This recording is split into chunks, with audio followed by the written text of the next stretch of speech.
నాకైతే కొన్ని గుర్తుకొస్తున్నాయి. అంటే చిన్నప్పుడు ఏమన్నా మూవీలలో ముద్దు పెట్టుకున్న సీన్ కానీ ఏదైనా రొమాన్స్ అంటే రిమోట్ తీసుకొని చేంజ్ చేసేస్తుంది. అవును, ఇప్పుడు ఎందుకు శివ, ఇప్పుడు కూడా మనం ఏదైనా పిల్లలు ఏదైనా వస్తున్నప్పుడు మనం మార్చేస్తామా. కానీ ఇప్పుడు ప్రత్యేకంగా రేపు ఇప్పుడు అక్కడ సినిమా అది అట్లా ఉంది అంటే డెఫినెట్గా పోతారు, యువత పోతారు. చెడుకే ప్రభావితం అవుతుంది యువత, మంచికైనా చూస్తుంది. ఇప్పుడు మంచికి ఎవరు చూస్తారు? మీకు చెప్పాం కదా, సగం గుడ్డ మొక్కలు పెట్టుకుంటే మస్తు మంది అభిమానులు ఉంటారు, చీర కట్టుకున్న వాళ్ళకు ఉంటారు. నీకు ఏం చెప్పినా నిండగప్పున ఉండరు. ఎగ్జాంపుల్ చెప్పిన నేను.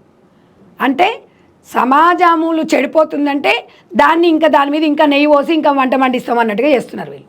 మంట మండుతుంటే ఏమవుతుంది, ఇంకా దాని మీద నూనెనో నెయ్యో పోసి ఇంకెక్కువ మండుతుందా మండదా? లేదు, మీరు మాట్లాడిన తర్వాత చాలా మంది శారీస్ కట్టుకుంటున్నట్టు కూడా మనం చూస్తూ ఉన్నాం. సో అంటే మీరు దాంట్లో విజయం సాధించినట్టే నిజం చెప్పాలంటే. సో ఈ మూవీస్ పైన కూడా అంటే పిల్లలపైన ఇది ప్రభావం పడుతుంది కాబట్టి సో దీనిపైన కూడా పోరాటం చేయాలి. డెఫినెట్గా సమాజంలో నా బాధ్యత నేను కంపల్సరీ నేను నిర్వర్తిస్తాను. ఎందుకంటే పెద్ద పెద్ద నిర్మాతలు మీరు ఆలోచించాలి. సమాజానికి డబ్బు ఒకటే కాదు, సమాజానికి మంచి మంచి సక్సెస్ఫుల్ స్టోరీస్ ఉన్నాయి.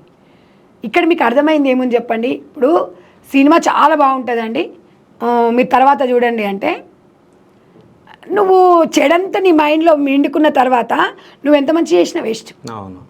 అది తర్వాత అంటే మరి ఫస్టే ఎందుకు మంచి సీన్ పెట్టరు అంటే సినిమా ఎవరు చూడరండి. అంటే సినిమా చూడరు, దానికోసం నీ డబ్బులు పెట్టింది నీ లాభాల కోసం, నీ వ్యూవర్షిప్ కోసం, నువ్వు హైలైట్ కోసం సమాజాన్ని భ్రష్టు పట్టిస్తారా మీరు?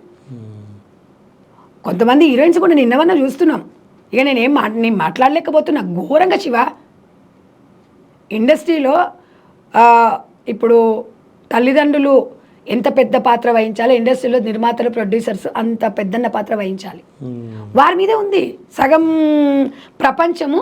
మూవీస్ మీద, నాటక సీరియల్స్ మీద ప్రభావితం అవుతుంది. సోషల్ మీడియా మంచి కార్యక్రమాలు అనేది ఎక్కడన్నా కనిపిస్తుందా? ఏంది శివ, ఇది ఎక్కడ పోతున్నాం మనం? దీని గురించి అందరం పోరాడాలి, ఖండించాలి.